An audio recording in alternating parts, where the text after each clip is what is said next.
Matt, Present. Jennifer Finley, Jim Molitor, Carol Langford, Len Tootieth, Bing Matt, Ellie Bundy, Present. Martin Charlo, Present. Mike Dolson, I'm here. James Still Senior.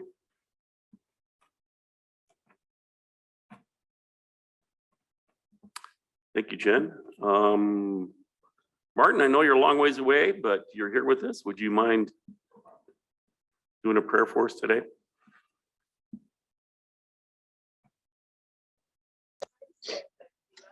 Yeah, thank you, Mr. Chairman. Yeah, we're in DC. We're actually underneath the Senate building. We're gonna look around. We met with Senator Tester. So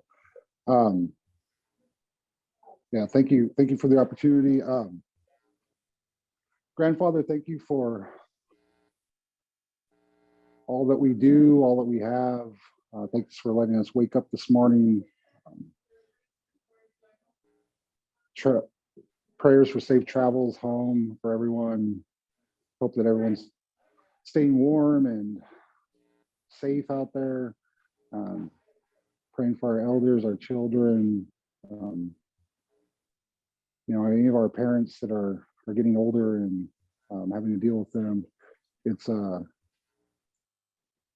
hard watching your parents grow old. So hopefully everyone's parents can age gracefully and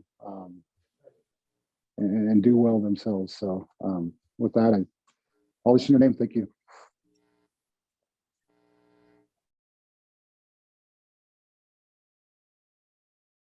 Martin.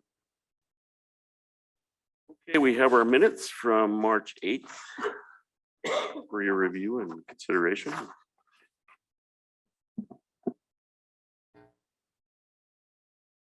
ahead. Thank you, Mr. Chair. Yeah, Abby, on page 2 of 6, I just wanted to make that a little clearer. Anita Matt informed the council that the Blackfeet tribe had put some money aside through the ARPA program for their producers to obtain some supplements, some protein supplements. I think that probably clarifies it a little bit better than what it was, but it was through the ARPA funds and it was for feed supplements. Thank you.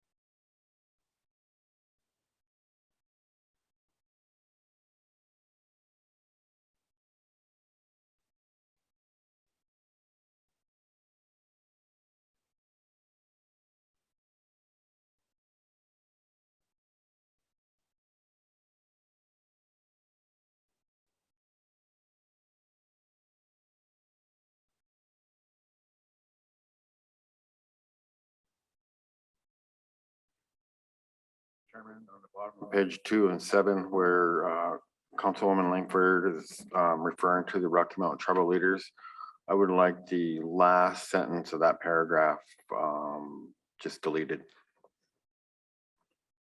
I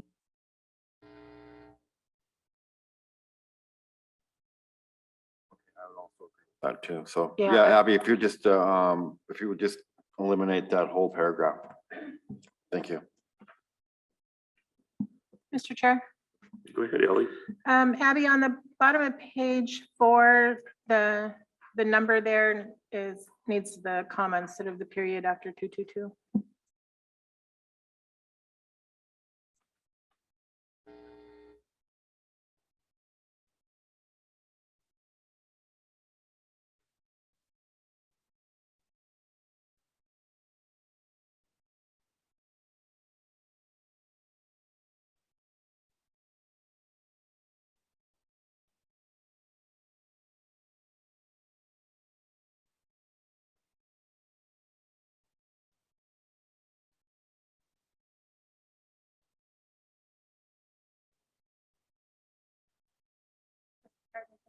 approve the minutes of March 8th with corrections. Motion by Ellie to approve the March 8th minutes with corrections. Second by Bing. Any other further discussion? Seeing none, all those in favor, show of hands. Unanimous. Okay. Our agenda this morning is pretty light. We have a couple items to bring up with Patty.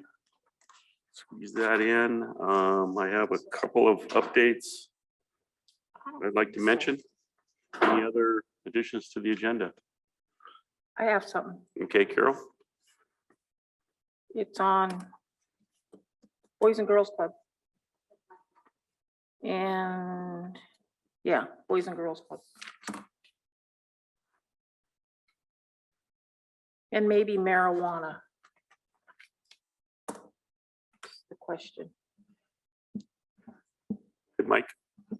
Thank you, Mr. Chair. I'd like to have a short discussion about the email from Tony about the state looking to log some of the state sections. Ready, thank you. Any other agenda items to add? None? And with the addition. Motion by Anita. Second by Mike. Or somebody. All those in favor? Unanimous. Okay, we'll start out with Carol. Okay, Well, the sorry, first, Carol, we don't have any walk-ins. Okay, yeah. thank you. Oh. Go ahead, Carol. Okay, the first thing I want to talk about is Eric Cooksley. I called him about transportation for these areas that don't have transportation.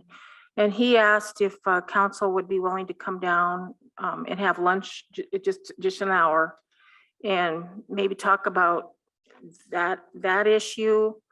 Plus, he's having a difficult time bringing in people to help with the cultural aspects of the Boys and Girls Club. And I was thinking maybe if we can think outside of the box and have some of those people from that are learning the language to be interns at the Boys and Girls Club might be an option. But it's about basically about the discussion with transportation. And I just included Elmo, Dixon, and RLE for now. And I know Hot Springs is a long way to bring kids, but maybe that'll be a discussion next year. But if we can figure out a way to transport those. Anyway, I know Anita was very interested in getting kids from Dixon to the Boys and Girls Club for the summer program. So that's what I'm hoping that we can discuss with Eric. And he also wants to meet the executives. And, you know, we talked, I noticed the opioid information came out from Brian on what's allowed and what's not. And I know the public schools will probably, you know, get a lot of that funding, or at least a portion of that funding, but I hope some would be set aside for the Boys and Girls Club to use as for the educational process of, you know, educating kids about the use of drugs and all of that, just a prevention measure. So we have a couple of things that we can talk to him about. He proposed either the 15th, the 17th, or the 22nd of this month. And just a lunch, and he'll have it either ready at noon or 12:15, and we're there for an hour, and then he'll let us go. And let people who haven't toured the club tour it. But I think it's important because there's so many aspects of what we're doing now with all of this, all these resolutions involve our children. And until we get all of the partners at the table, and especially this one that, you know, seems to have a captive audience of our children in the summertime, I think we can do a lot in that arena if we just all work together. And I know he works very well with a lot of departments, and a lot of departments help out. And he also was looking at maybe, he wants to invite in, not staff, but just employees to come in and, you know, give back an hour or two to, you know, to the club. Just what do you call it? Just Yeah, just giving back to the club, you know, giving to the club or any organization, I guess. Community service. Yeah, duh. I don't know why I can't think of that. But yeah, so if we could entertain that, Mr. Chair, I would appreciate it. Comment, Mr. Go ahead, Chair? Lynn. Thank you for that, Carol. I think it's very important that we stay engaged with the Boys and Girls Club, just knowing that the service that they provide for our kids, and not only that, you know, they help a lot of employees with daycare costs and such like that. But with the rising fuel costs that we are facing now and will be facing in the future, I would like us to look at some way to try to help the Boys and Girls Club with fuel costs. If council agrees to that, we can have our executives look at some options for that, because that's important, and that's gonna eat up a huge part of their budget once once summertime starts and we're and Boys and Girls Club is picking up all the kids all over throughout the reservation. So, but yeah, I would like us to do that for starters. So, you know, that could be part of the conversation when we do meet with them. Just one question, just one comment. Go ahead, Yeah, Carol. when Eric called me, he didn't call for money. He was just calling to help collaborate on these issues. And me and Anita talked to me about getting the kids from Dixon. So I just added the other communities, and Eric was really excited, you know, that maybe we could think outside of the box. Because we already talked to Corky before Corky came in, and he basically said he couldn't do it, but maybe the college, maybe the Boys and Girls Club has the ability to get a school bus or something from Arlie or from Ronan and be able to pick up those kids. So we've got some thoughts, but we wanted to make sure we run it by the council and the executives. So Anita. Thank you, Mr. Chair, and thank you, Carol. Yeah, we've talked about this, trying to get the kids up to somewhere where they can have some activity. Part of the problem is they don't have the money to get anywhere. And like Carol said, we did talk to Corky, and without an adult, they can't do that. So I would support anything that we could do to try to develop a program to get those kids from these communities up to where they do have a Boys and Girls Club, until we can figure out a way of getting more Boys and Girls Clubs. But I do appreciate Carol bringing that up. I wouldn't mind going down at lunch and speaking with them. I think it's a great program, and a lot of these kids, that's all they have. And most of what we hear at the district meetings is there's nothing for those kids to do, and they're just sitting down there, and eventually they're going to be in trouble. And I think this way it'll keep them busy, give them something to do if they need extra help with homework or any other activity. That's what the Boys and Girls Club does. So. Go ahead, Mike. Thank you, Mr. Chair. Carol, do you know if the Boys and Girls Club can partner with the schools? Maybe the schools could sponsor a bus?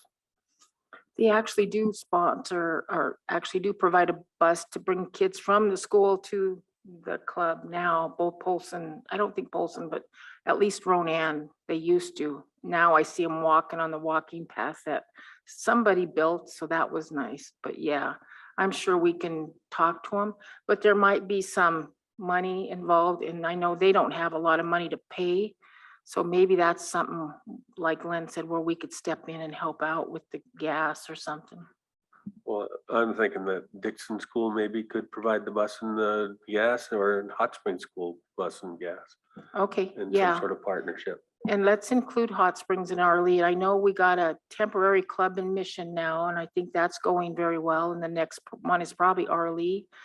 But we're, still trying to get Mission off and making sure it's stable and all of that. So I don't want to forget those other communities because they all need them. But yeah, Mike, that's a very good suggestion. And maybe we can talk to Eric and he can approach the schools along with the letter from the chairman on asking that question.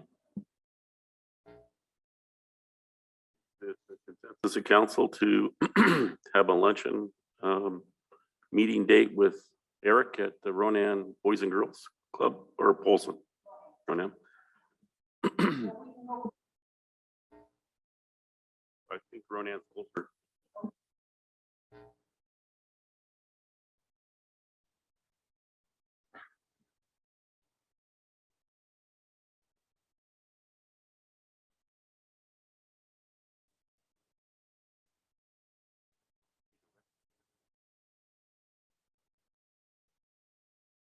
So are we looking, Carol, at the 17th then? Does that give everybody enough time out there at noon?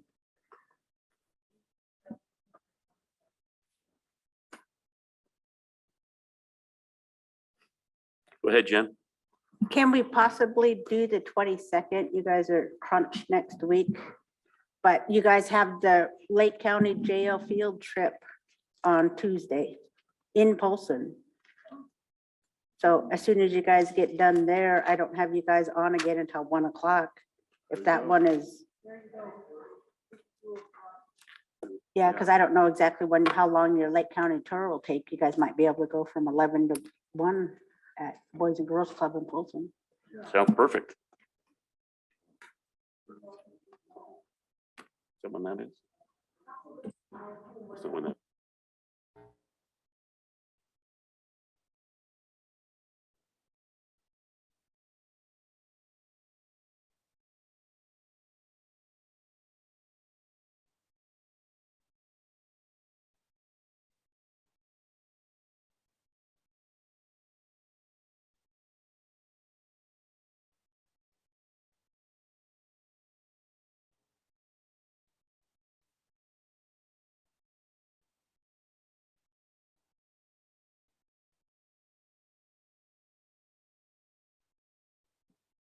Is it on? Okay, sorry. I think the tour and discussion with Lake County Police Department scheduled for about an hour.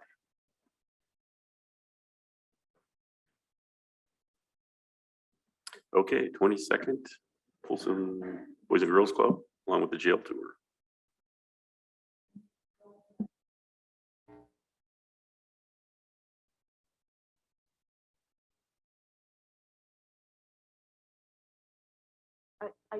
Excuse me. I believe Lake County starts at 10. Oh, I'm sorry. Okay, Yeah. thank you. I can probably try to schedule that earlier if you want it earlier, but it's set for 10 right now.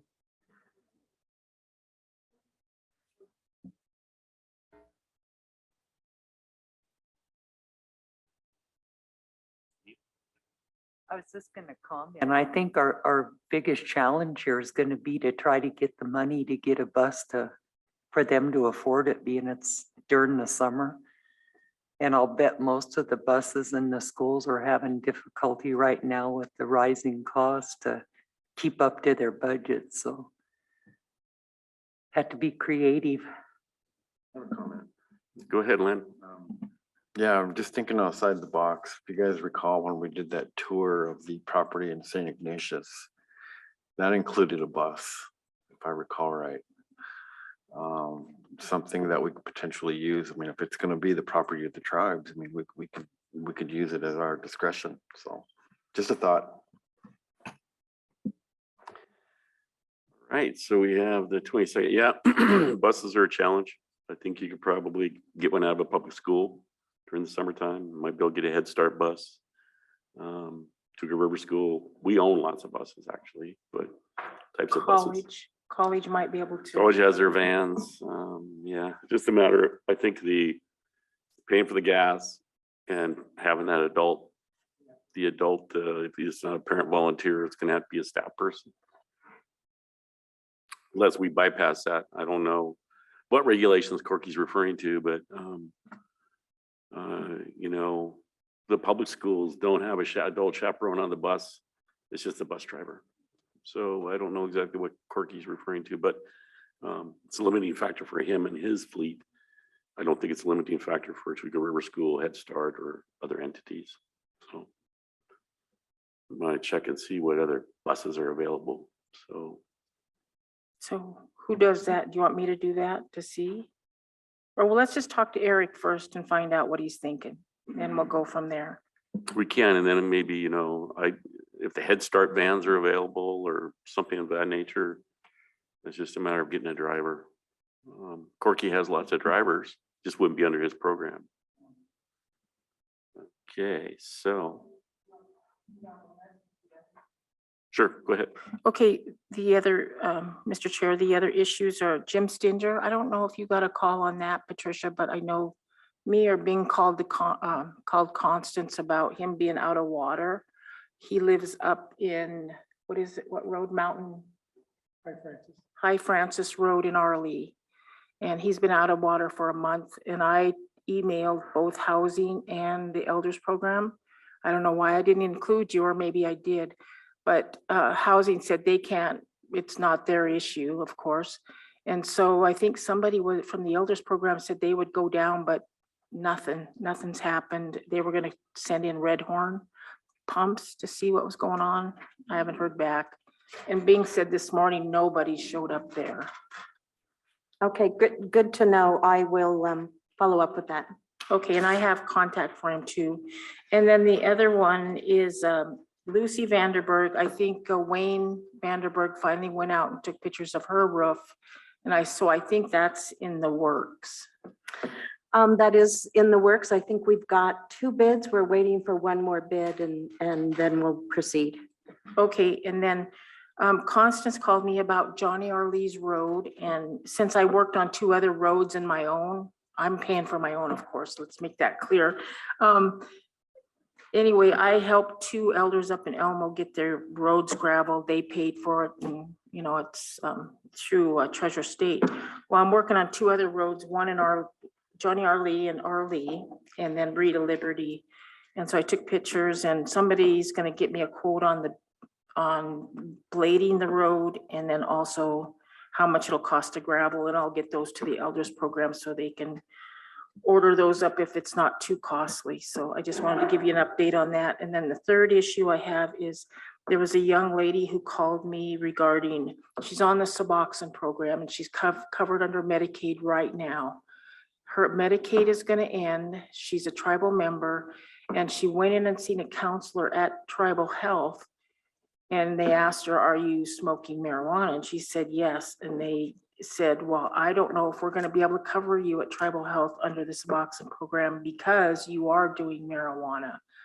I don't think the determination has actually been made by the director of the doctors, because she's off on maternity leave. And so I don't know if a determination will be made, but this young lady said, you know, this Suboxone's keeping me on a straight and narrow. And she's really worried if she, you know, she said, if I have to get off marijuana, I will. But she said she didn't think that it was, you know, she really was worried because that helps her also with her mental health.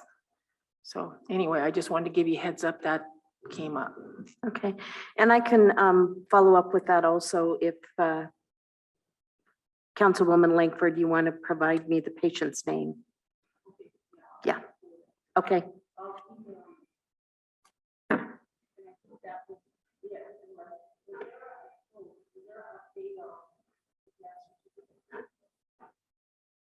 I can give you an update on what Irma just mentioned to us. Yeah. So first I want to, on your Suboxone issue, that is so critical for anybody on their path of recovery and being able to function. I would just really echo that it's so critical for people anybody who's eligible for Union Health Service to, you know, whatever mechanism, if that's the last pair of resort, that gets done, because it's so important that people stay on Suboxone. It really makes them function and work. And if they don't have it, then they look at, you know, the black market or, you know, other issues, or they fall off the wagon, and really important. So thank you for bringing that up, Carol. Yeah, I appreciate you bringing that up too. That might be a breakdown in process because our MAT program is overseen by Dr. Coram, and she's on maternity leave right now. So she had her daughter a couple of weeks ago. But we'll follow up and make sure that that's proceeding appropriately. Thank you, Patty. Yeah, we had the issue by one of our funeral home providers on not getting timely death certificates in as an internal policy that was set years and years ago administratively, because there's an issue with other parts of the government that needs death certificates, not necessarily for us to pay the bill of a funeral home on our death benefits for tribal members. So one of our main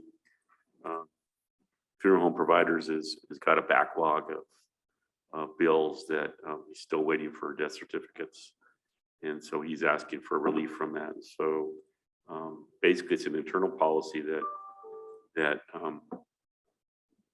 I basically told Irma, go ahead and pay him if we know the person is deceased. It's a local, let's just do it. Probate may need a death certificate, or that can come later. So she can attach that record to the file, but just to start paying those bills. It seemed kind of ridiculous to us. When we heard that from Mr. Foster, it seemed like a added pain and administrative process that didn't need to be there for keeping him solvent and keeping the business functioning. So anyway, that was a discussion we had this morning. Okay. So it's up to, just so I understand, it's up to the family member to request the death certificate and turn it in? No, it's the funeral business, the service, the funeral home is required to turn in a death certificate with the reimbursement for the services provided under our death benefit to Irma for her to process a payment authorization. Right, but the family turns it into the funeral home. I don't know that. Okay. Yeah, I don't know that. But it needs to wait for certain documentation to. Well, Yeah, well, I think the state develops. death the- certificate there you is. go. It's a state is- document, Yeah, it's either the medical doctor or the coroner of that local jurisdiction county has to issue the death certificate. And it's provided to the funeral home and they add it to their request for payment.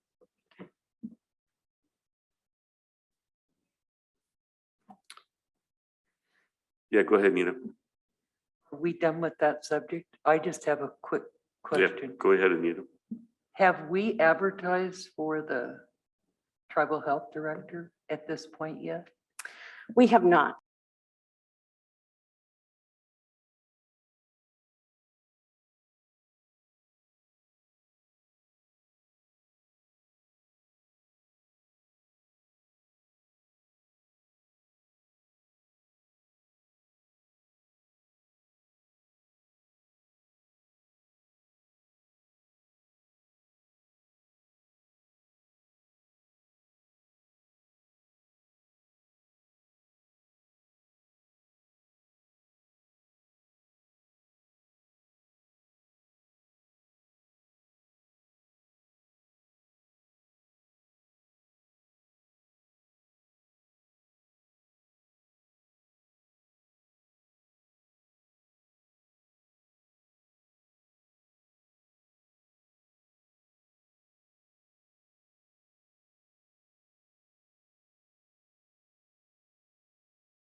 And they had a plan. They put a plan together for us, and then that plan, we didn't really follow through. And I think, well, COVID hit at the time, and then everything just kind of fizzled out, and we never followed up. So I still think we need to continue on that path to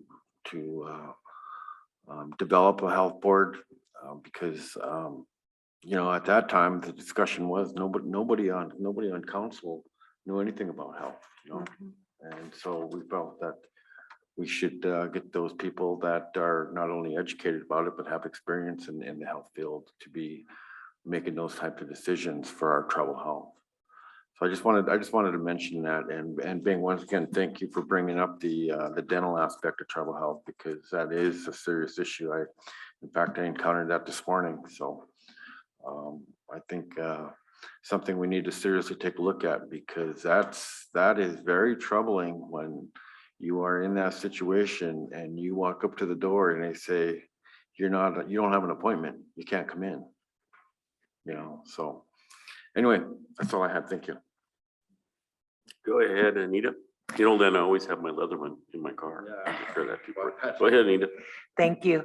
And Lynn, I appreciate that. And I do agree. I don't want to be in the middle of the day-to-day operation, but when people ask me about healthcare, I want to be able to answer why, whatever they're doing on their daily operation. We've had lots of complaints from people who haven't been able to get in and see a provider.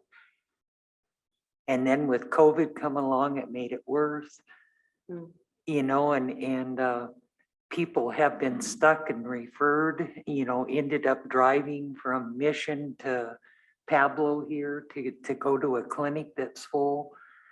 It's been really troubling to try to, explain that to people, that they're open in Missoula and open all over, but yet our people are not getting that same service.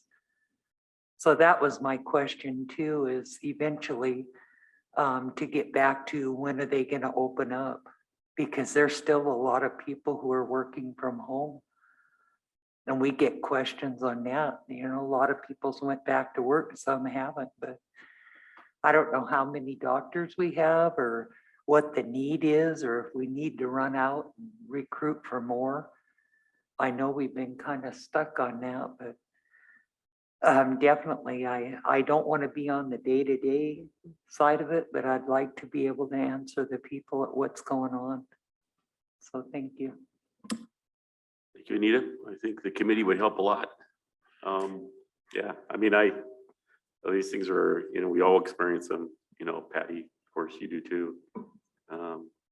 But I think I said this before to council, either at a chair's meeting or some other time, but I do utilize the dental clinic, and it's nice to have that walk-in, be able to take care of an emergency like that, not have to have an appointment, because people are in intense pain, suffering, and they need that help. But I would really love to see, all our membership at least have the same opportunity that I do as an individual, that I have healthcare coverage, insurance, that I'm able to go anywhere for the majority of my healthcare needs. And it's just outstanding. And my GIA coverage and how I utilize it, and it's one of those things we're providing as an employment benefit, that the employee has to take some responsibility and financial obligation to it also. But that's I think that the committee and all of us in doing our due diligence, we should really look at how we can shake it up a little bit. I mean, if there's an opportunity to provide insurance coverage for our membership for some services that's more beneficial and increases their the service to them and healthcare providing agencies, then I don't see any reason why we wouldn't do that if it pencils out, and then intensify our own clinics to those things that would be good. Especially when you consider the pharmacies.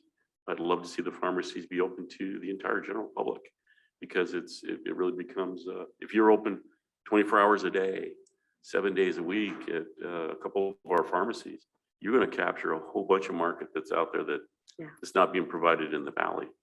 It helped make the pharmacy even more sufficient and self-sustaining and anyway, get off my comments, but I really think the committee would provide a lot of this due diligence and we get updates and notices and have different ability to deal with it, Patty. So appreciate it all. We need to move on. I wanted to give an update. Go ahead, Patty. I just have one more thing if I can. I just, no pressure, but just want to full disclosure, let you know that Mr. Kelly Roush has been texting me the last couple of days. Just wanted to make sure, and that's the owner of the property in Mission that I sent you the report on. Just wanted to make sure that I was letting you know that he said he has another showing tomorrow. And the individual who has said that they're waiting for a big settlement the end of March and they're prepared to make him a full price offer in April is still having conversations with him. So just wanted to let you know those two things. So thank you. Thank you, Patty. I know we're deeply interested in this piece of property. And thank you for the report. It was a great report. Thank you. Thanks, Patty. Quickly, I just wanted to acknowledge on my update that yesterday the Polson Job Service held their career job fair at the Red Lion, and they started doing that because of COVID and the college quit doing it. Had a big job fair over at the gym. So that was held yesterday, and I just wanted to acknowledge the tribal programs and corporations that showed up. It was great to have them all there. Our own, of course, personnel department showed up, natural resources, water division, because they were looking for a lot of folks. They were there.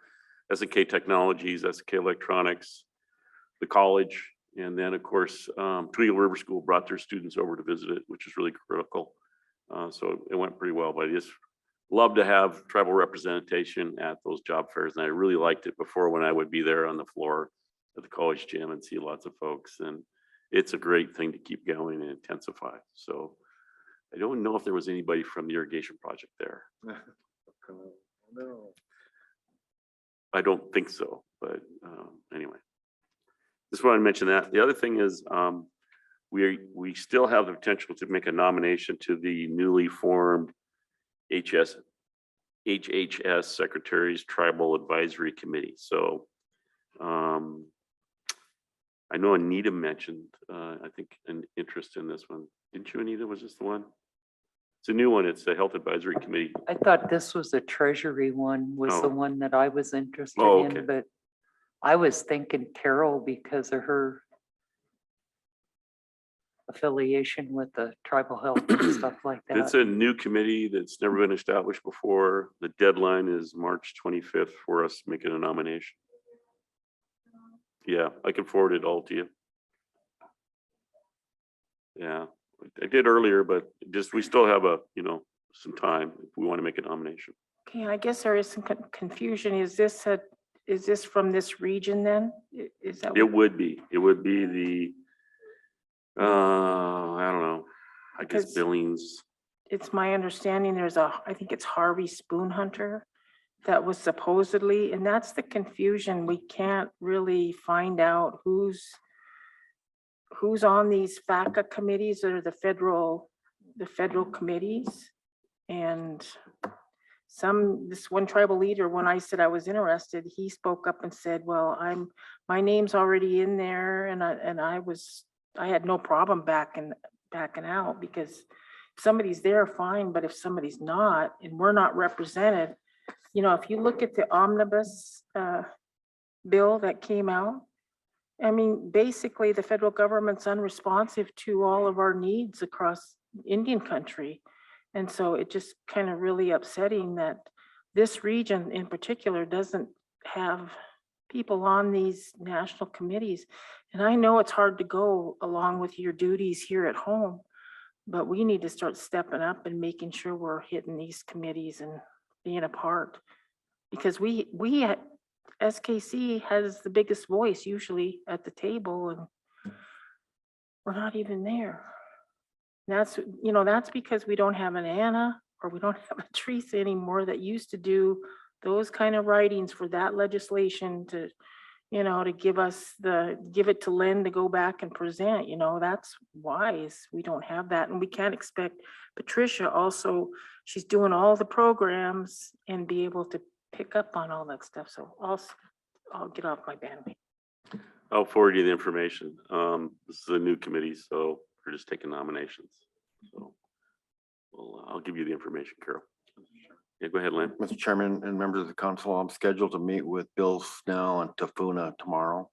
So I will get that list of all of the boards out there that are baking currently. I know there have been some reaching out to a lot of the tribes, but I know a few of the tribes back east have not responded at all because they're having a lot of turmoil going on amongst them. So, but anyway, I'll get that list out and I will get it emailed to everybody. Okay, the last thing I have is there's the state's governor's tourism conference is coming up, and they like participation from the tribes. I think Marie Trojan has been going to this, some other staff too, but there is a scholarship available for that, attending that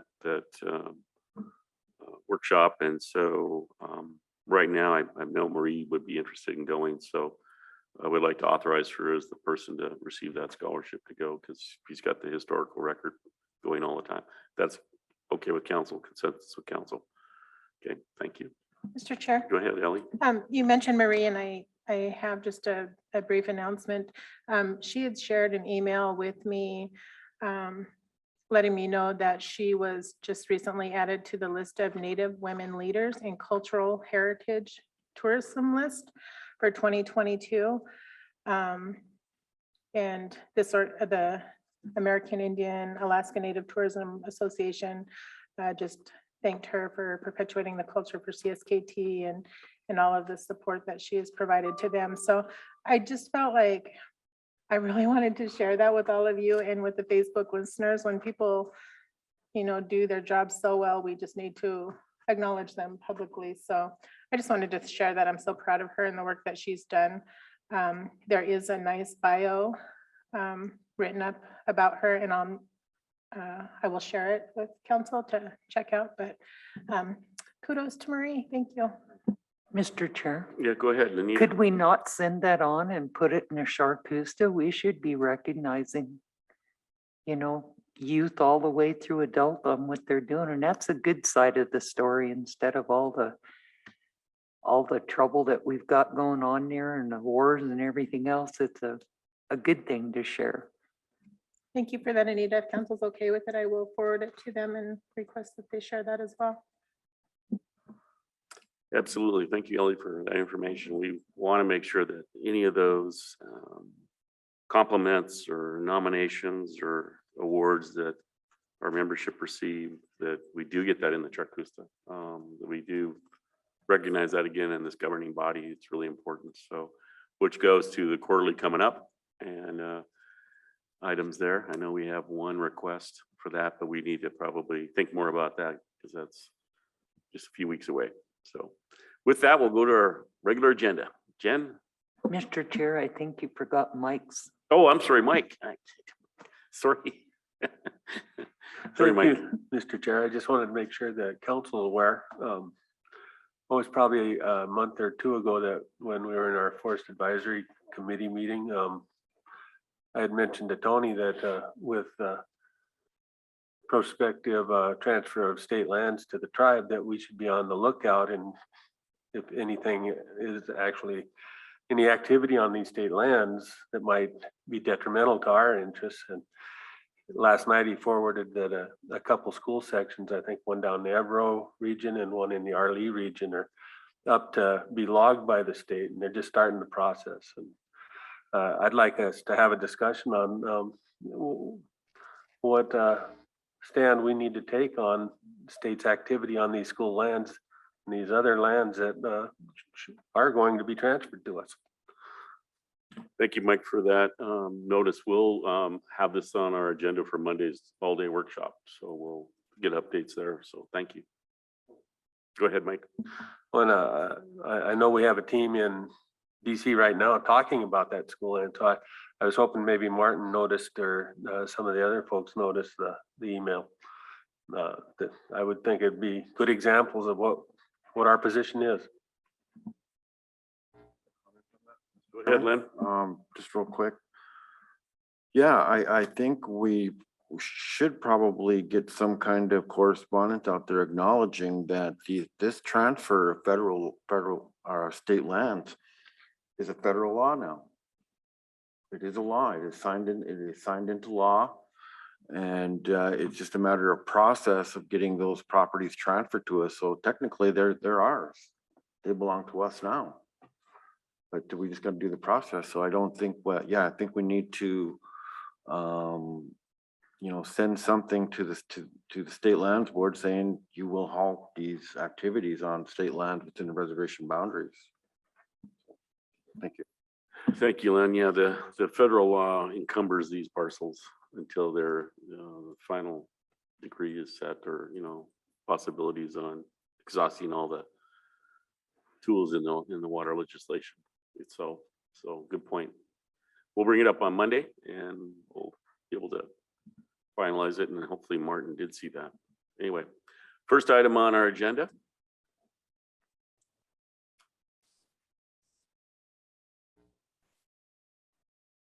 is Montana State University.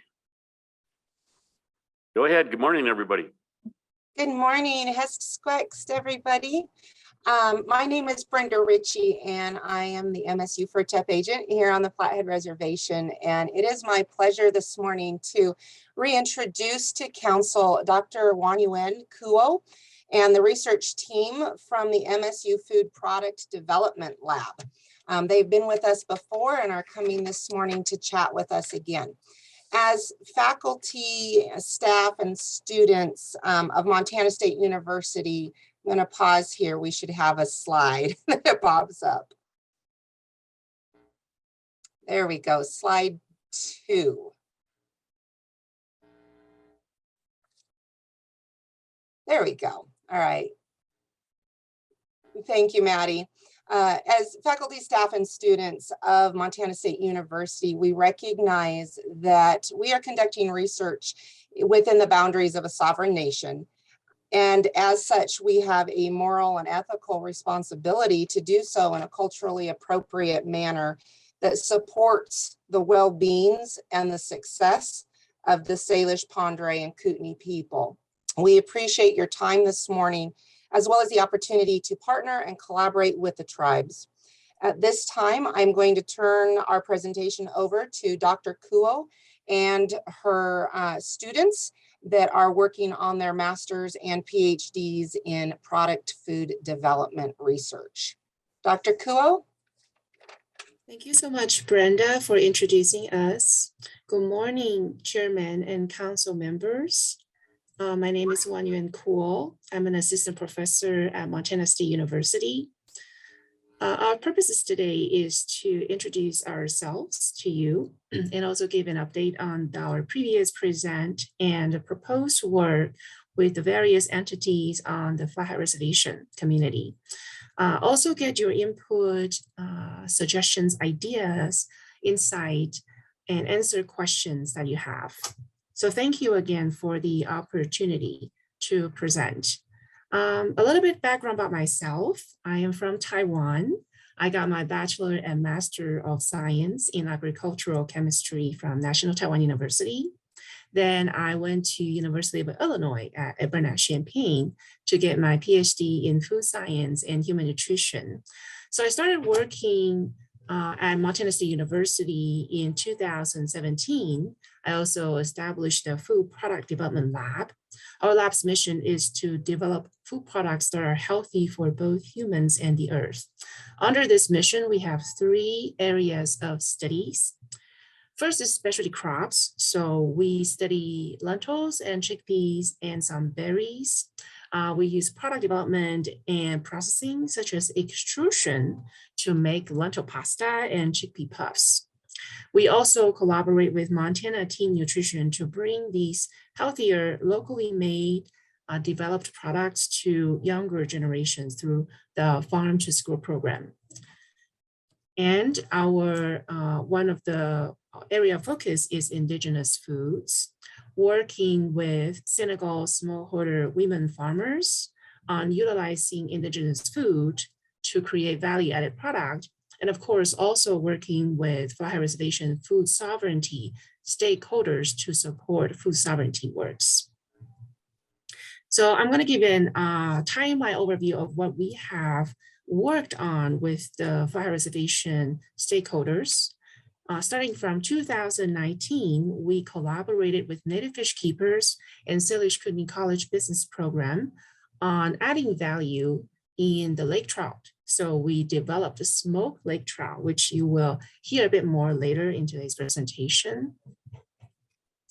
And in 2021, we continue with Salish Kootenai College and also partner with Boys and Girls Club on the mission to explore the opportunities of bison from ranch to family or schools, and received the funding from Western Sustainable Agriculture Research Center to support this bison from farm to school. Our latest development is further supported by the Center of American Indian Rural Health Equity to explore the impact of native foods on mental health in collaboration with Tribal Health and again, Salish Kootenai College.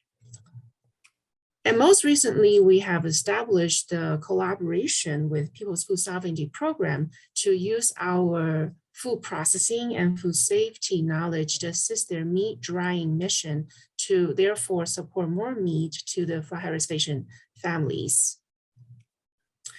And our next step is to propose and get permission and ideas on how we work on the newest project, pollution prevention in Indian country, working with food and beverage manufacturers on reducing the carbon and water footprint and increasing the energy efficiency of food and beverage manufacturing. So next, I will give it to Havilah, who was our researcher as an undergrad and now working with MSc Extension. She's going to talk about the lake trout fish tackle study. Thank you, Wan Yuen, and thank you, Council, for letting us come today. I had the pleasure of visiting you guys earlier this year already with Brenda. I work out of her office. And today I want to just tell you about the work that I did with the Food Product Development Lab and give you an update and the next steps that we're working on there as far as the smoked fish project. So Wan Yuen, if you would go ahead and move forward so we can see the other pictures down here. I'm just going to visit briefly on this page and then we'll move on to the next one. So this gives you an overview of the work that the Food Product Development Lab did in 2019 with developing a smoked fish recipe to highlight the native work and research in the lake trout population. So the interesting thing about the lake trout, of course, is that it's an invasive species, but the tribes are doing an incredible job at using and being good stewards of the waters of Flathead Lake in this resource. So go ahead on to the next slide, please, Wan Yuen. So the current status of the lake trout project is that you can see here, there's a label and nutrition information and work that was done in 2019, 2020, and 2021, talking with tribal members, working on developing a recipe that would be for the smoked lake trout product, and also hearing traditional stories about smoking fish and working with the resources that we have here on the reservation. And when I came into the Food Product Development Lab, it was to do research based on the questions you can see here. One, can a food made from the invasive species be called native?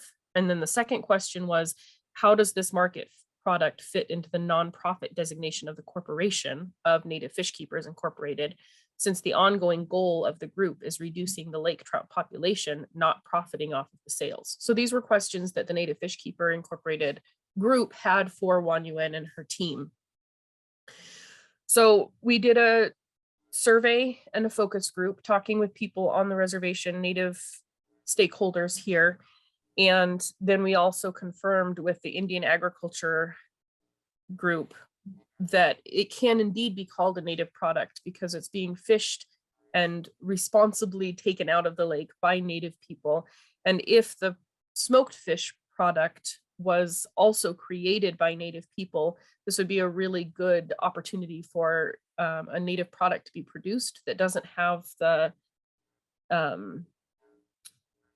problems involved in wanting to make sure that the tribal people have access to their traditional foods, because it's not a traditional food. So that was one question. And then the second question is about the nonprofit status of native fish keepers and doing a for-profit business model with the smoked fish. And that question was answered in that the Native Fish Keepers Incorporated right now is not even breaking even on the cost of getting the fish out. And so being able to tell the story and have other stakeholders in the community and around Montana be able to join in this project and help support it would only be beneficial to the 3 pillars of responsible sustainability that the tribes are practicing so well in the social and environmental aspects of removing the lake trout. And this would be a way to support that 3rd pillar in the economic aspect. So I've spoken with the Indian Ag Council, and they are willing to work with the tribes and an entity to promote the current lake trout fillet product that's available, and also work towards the promotion and marketability of the smoked lake trout product, if that's something that the tribes would like to pursue anyway. Thank you so much. That's my update on this project. Good morning, everyone. Thank you so much for having us today. My name is Maddie Griswold, and I am a graduate student at Montana State University in the Sustainable Food Systems program. And I was raised in South Central Idaho in the mountains. My background is in environmental studies and community gardening, collaborative partnership development. And I'm really passionate about connecting with people and the landscape to support local and sustainable food systems. Next slide, please. So I was tasked with reviewing the data that was collected from the 2021 Native Food Survey and Focus Group that Havala mentioned. And these were both conducted in collaboration with our partners at the Flathead Reservation. And so I just wanted to share one of the figures from the survey results. You can see there's an interest in consuming more native foods such as huckleberries, bison, elk, and some more listed there. And value-added food processing can enhance shelf stability, availability, and market value of agricultural products, and can support entrepreneurial and economic development in rural and possibly indigenous communities. However, within the context of the Flathead Reservation and what we are learning from this survey and focus group is that value-added food processing should also be aligned with the cultural and community values. And I think we see this, a great example of this with the Native Fish Keepers. The research also suggests community interest in accessing certain value-added native food products, such as medicinal plants, teas, seasonings, dried berries, and dry meat. However, these products should be coming out of the local community, should value environmental sustainability, and should be made available at the community level before being made available outside of the community. Next slide, please. We also partnered with the MSU federally recognized Tribes Extension Program here on the Flathead Reservation to support their ongoing research project in evaluating potential avenues for extension outreach to support local food systems. And I worked with Brenda Ritchie last summer, fall, and winter, and we conducted 8 interviews with local producers and food establishment workers, and we're hoping to analyze some of those interviews this summer. And then we also co-developed our 2022 Flathead Reservation Food Production and Consumption Survey which will be sent out later this spring pending your feedback and IRB approval. Next slide, please. And the next stage of the collaborative work I'm involved in and supporting is to explore the feasibility of developing a beef bison to school model on the Flathead Reservation. Using the same survey I mentioned in the last slide that we're currently developing, we are hoping to connect with tribal cattle and bison producers, the National Bison Range, local meat processors and distributors, school meal program coordinators, parents and youth, or any others that you recommend. Pending your feedback and IRB approval, we hope to distribute this survey later this spring to help get some feedback and just continue exploring the feasibility for this kind of project. And that's all for my updates. Thank you. Hello. Good morning, everyone. My name is Genesis Chavez. Thank you very much for giving us the opportunity to update our work and to continue working with you. I am a foreign, I'm an outsider from the Central American region, more specifically from Nicaragua. I've been introduced to Nicaraguan folklore, which means the best way for me to preserve my cultural heritage. And as a Nicaragua citizen, I have the responsibility to contribute to the restoration of our disrupted food system, since I am currently involved in the food science field. Therefore, I do believe that is most important to create inclusive opportunities for consumers and producers to be part of an equitable and healthy food system. So for my work as a graduate research assistant in the Sustainable Food System program, with the Food Product Development Lab, we're proposing a collaboration with the Boys and Girls Club at the Flathead Reservation to co-innovate an indigenous inspired snack with these children's. And so these proposed research emerged after hearing Flathead residents' concerns regarding to the nutritional quality of the food offered at the schools. And so this product this first iteration was developed inspired by pemmican, as it is a nutrient-rich food. And this product contains locally sourced ingredients as a manner to support the resilience of our local food system and to create economic opportunities for our producers.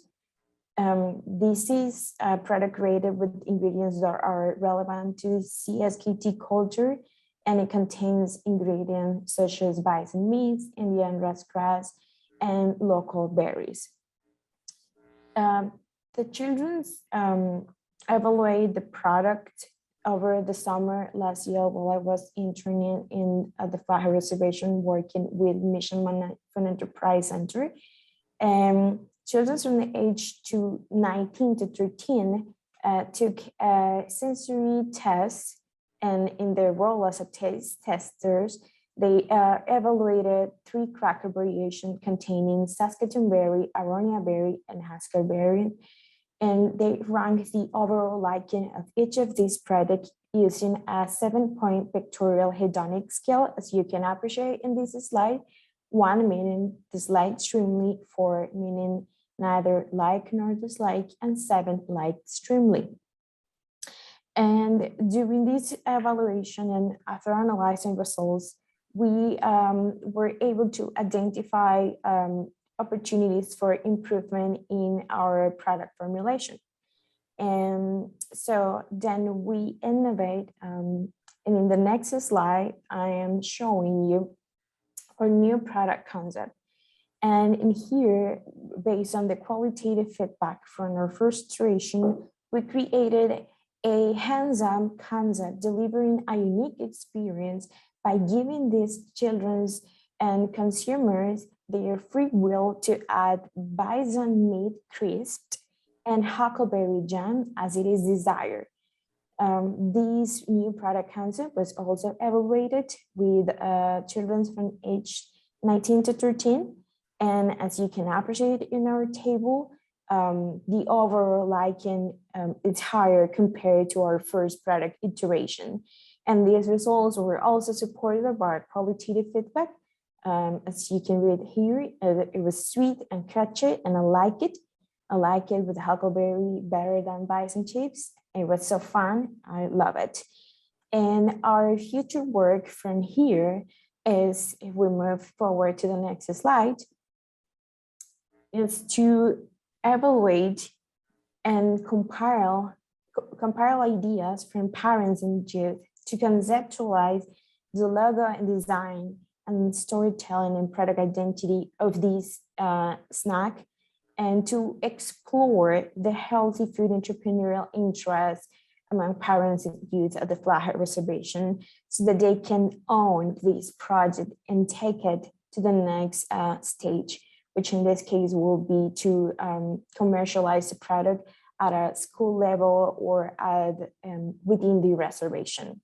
And so our goals is to co-develop a nutrient snack utilizing local ingredients, to create the sense of ownership by engaging youth in the product development process, and to propose a value-added product as a manner to foster local economy, and for sure to support the local food system by creating a demand for the production of these ingredients. Thank you very much.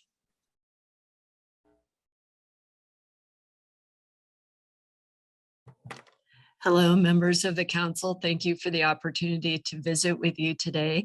My name is Kayanne Miller, and I am Potawatomi on my dad's side and German on my mom's. And if we could go to the next slide, please. I came before you previously to ask about collaborating on we've seen all these great indigenous foods, and there's a lot of work going on the reservation to get more indigenous foods into the community. And so my work is looking at the mental health aspect of consuming a pre-contact diet. And I'm particularly interested in suicide because of my family background. And I'm wondering if such a diet can be protective against suicide ideation or attempts. So since our last visit, I've been working with a large group of undergraduate students, and we've done a pretty extensive literature review of the work that's been done on nutrition and its relationship to suicide. And what we have seen is that neurobiological researchers in the last 2 decades have identified biomarkers for suicide along with the nutrients that affect the metabolic pathways associated with those biomarkers. Now, some of the nutrients involved would be very hard to work with because the body can make them on their own. Cholesterol is a great example of that. But there are other nutrients like tryptophan, which are implicated in suicide, but the body can't make them. And so these are potentially an example of a nutrient that could be studied and assessed through a traditional diet. The other thing that we found in the literature review is that while there is a lot of work on the nutrients, there's very little to no research around, well, okay, what if we change diet? And if we do, are there positive and protective changes in these biomarkers? Next slide, please. So the first part of the work that I did was kind of off on our own doing the research and literature review. And so, with your permission, I'd like to proceed to reaching out to entities on the reservation and in the communities who maybe working on suicide or related mental health issues, and to explore with them if they have interest in pursuing this research question.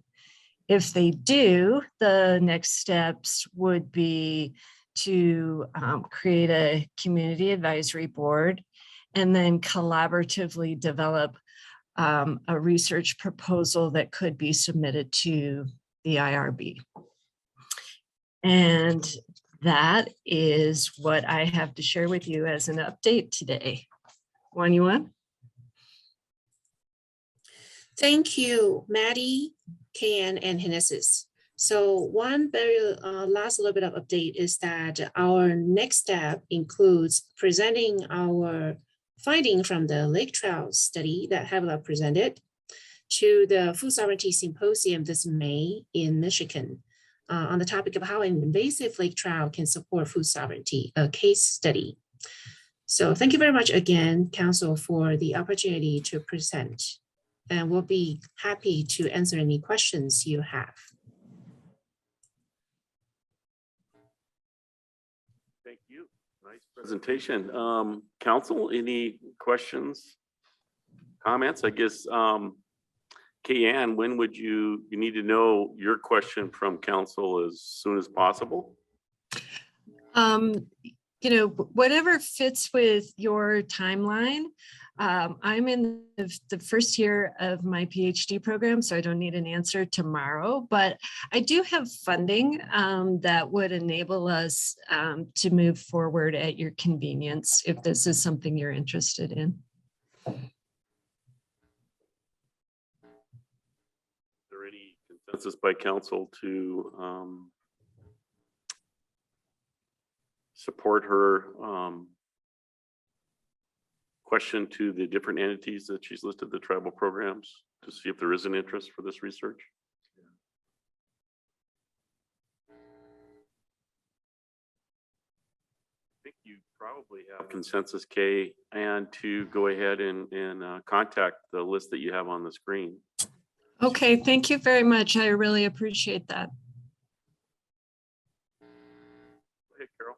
I wonder if we should just take action so that the departments are aware that we are approving this request by her. Go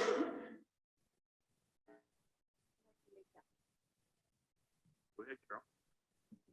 I'll make a motion that we authorize the research questions to the tribal departments suggested.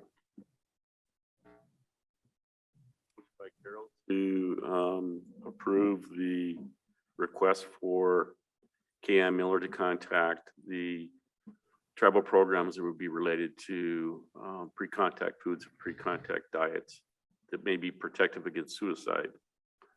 All those in favor? Or second by Bing? Any other further question? All those in favor, show of hands.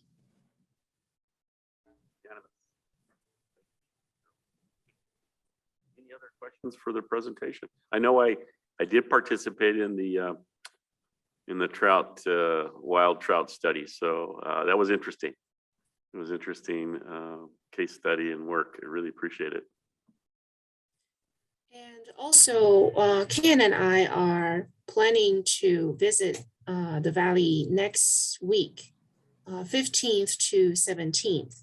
And we're hoping to host a lunch at Salish Kootenai College on the 16th from 11 to 12. And I will send the invite to the council, and all you are welcome to join the meeting so that we can have in-person discussion about these various projects and the newest project that we are proposing to do with the People's Food Sovereignty Program as well.